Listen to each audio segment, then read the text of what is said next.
ఎప్పుడెప్పుడా అని యావత్ తెలంగాణ ప్రజలు ఆసక్తిగా ఎదురుచూస్తున్న సన్నబియ్యం పథకానికి ఉగాది పండుగ రోజే ముహూర్తం సిద్దమైంది. తెలంగాణ ప్రజల ఆత్మగౌరవాన్ని దృష్టిలో పెట్టుకుని మన ప్రజా ప్రభుత్వం, కాంగ్రెస్ ప్రభుత్వం అనేక పథకాలు సిద్దం చేసింది.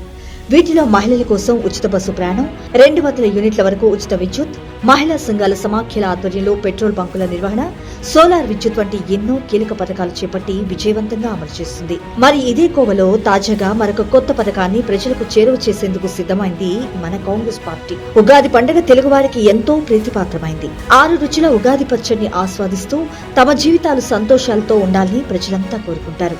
అలాంటి ఉగాది పండుగ రోజున రేషన్ కార్డులపై ప్రజలందరికీ సన్నబియ్యం ఇచ్చి మరింత సంతోషపడేలా చేయాలని నిర్ణయించింది మన రాష్ట్ర సర్కార్.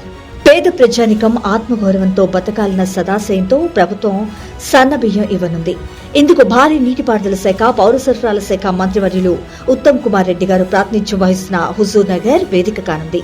30 తారీఖున హుజూర్ నగర్ నియోజకవర్గం నుంచి సన్న బియ్యం పంపిణీ కార్యక్రమం మొదలు పెడుతున్నాము. ఇది సుమారు 80 నుంచి 84% జనాభా. తెలంగాణలో ఉన్న 80 to 84% of the population will receive free fine right. మరి దీనికి అనేక అడుగులుగా మేము ముందుకు వచ్చాం. మట్టపల్లి శ్రీ లక్ష్మీనరసింహ స్వామి వారి ఆశీస్సులతో సన్నబియ్యం అందించే అతి గొప్ప కార్యక్రమాన్ని ఉగాది పండుగ రోజున గౌరవ ముఖ్యమంత్రి శ్రీ రేవంత్ రెడ్డి గారి చేతుల మీదుగా ఘనంగా ప్రారంభించనున్నారు.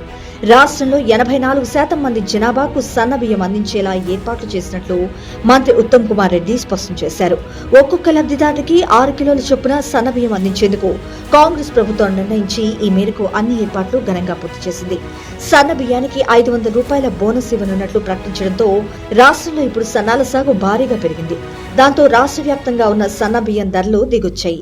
తాము అధికారంలోకి వస్తే సన్నబియ్యం ఇస్తామని చెప్పి కాంగ్రెస్ పార్టీ ఎన్నికల సమయంలో ప్రజలకిచ్చిన హామీని చక్కగా నిలబెట్టుకుంది. ప్రజలంతా ఆత్మగౌరవంతో జీవించాలనేది మన కాంగ్రెస్ పార్టీ సదాశయం, ఉద్దేశం. ఈ మేరకు ప్రజాపాలన అందిస్తూ సంక్షేమం, అభివృద్ధి 2 కళ్లుగా ముందుకు దూసుకుపోతోంది.